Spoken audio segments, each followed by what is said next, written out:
Assalamualaikum warahmatullahi wabarakatuh. Perkenalkan, nama saya Audi Amrullah. Baik, saya akan menjelaskan optimasi proses pembelajaran rekayasa perangkat lunak. Pada era digital ini, optimasi proses pembelajaran menjadi krusial dalam meningkatkan kualitas rekayasa perangkat lunak.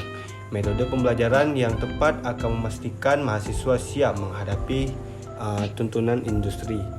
Dalam presentasi ini, kita akan membahas strategi untuk mencapai tujuan-tujuan tersebut. Yang pertama yaitu tantangan pembelajaran. Tantangan dalam pembelajaran rekayasa perangkat lunak menjadi kompleksitas materi, kebutuhan akan keterampilan praktis dan persiapan untuk lingkungan kerja yang dinamis. Dengan memahami tantangan ini, kita dapat mencari solusi yang efektif. Poin selanjutnya, metode pembelajaran yang aktif. Pengguna metode pembelajaran aktif seperti studi kasus, proyek nyata, dan diskusi kelompok dapat meningkatkan pemahaman mahasiswa dalam rekayasa perangkat lunak. Hal ini mempersiapkan mereka untuk mengaplikasikan pengetahuan dalam situasi nyata. Poin selanjutnya, pemanfaatan teknologi. Teknologi seperti platform pembelajaran online, simulasi, dan tools kolaborasi dapat memperkaya pengalaman belajar mahasiswa dalam rekayasa perangkat lunak. Pemanfaatan teknologi yang tepat dapat meningkatkan efisiensi dan efektivitas pembelajaran. Dan selanjutnya, evaluasi berkelanjutan. Evaluasi yang berkelanjutan dan beragam, termasuk ujian, proyek, dan presentasi, memastikan pemahaman yang baik dalam rekayasa perangkat lunak. Feedback yang diberikan juga dapat menjadi landasan perbaikan bagi mahasiswa. Kolaborasi industri.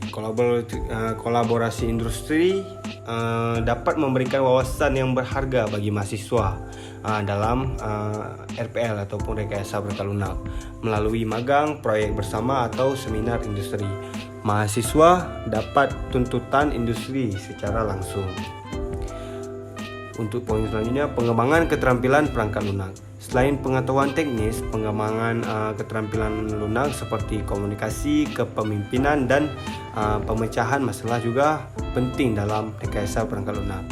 Pembelajaran harus mencakup aspek-aspek ini. Pembelajaran berbasis proyek memungkinkan mahasiswa untuk menerapkan pengetahuan dalam rekayasa perangkat lunak dalam konteks nyata. Hal ini membantu memahami siklus pengembangan perangkat lunak secara menyeluruh. Pengukuran kinerja pengajaran. Pengukuran kinerja pengajaran melalui indikator seperti tingkat kelulusan, kualitas proyek, dan tingkat kepuasan mahasiswa dapat memberikan gambaran tentang efektivitas pembelajaran rekayasa perangkat lunak. Untuk poin selanjutnya, pengembangan profesional. Pembelajaran harus tidak hanya fokus pada aspek teknis, tetapi juga pada pengembangan profesionalisme dalam rekayasa perangkat lunak. Mahasiswa perlu memahami etika, tanggung jawab, dan standar industri. Dan untuk poin selanjutnya, kolaborasi antar ilmu. Kolaborasi antar disiplin ilmu seperti desain, manajemen proyek, dan psikologi pengguna dapat memperkaya pembelajaran rekayasa perangkat lunak. Hal ini membantu mahasiswa memahami aspek lintas bidang dalam pengembangan perangkat lunak. Pengembangan kreativitas. Pembelajaran harus mendorong pengembangan kreativitas dalam pemecahan masalah yang kompleks dalam rekayasa perangkat lunak. Mahasiswa perlu diajak untuk berpikir out of the box dan menghasilkan solusi inovatif. Poin selanjutnya, pengembangan kewirausahaan. Pembelajaran dari rekayasa perangkat lunak yaitu juga harus memperhatikan pengembangan kewirausahaan dalam konteks rekayasa perangkat lunak. Mahasiswa perlu memahami aspek bisnis dan pemasaran dalam pengembangan produk perangkat lunak. Poin selanjutnya, penerapan prinsip agile. penerapan prinsip agil ini dalam pembelajaran dapat membantu mahasiswa memahami praktik pengembangan perangkat lunak yang adaptif dan responsif terhadap perubahan. Hal ini relevan dengan tuntutan industri saat ini.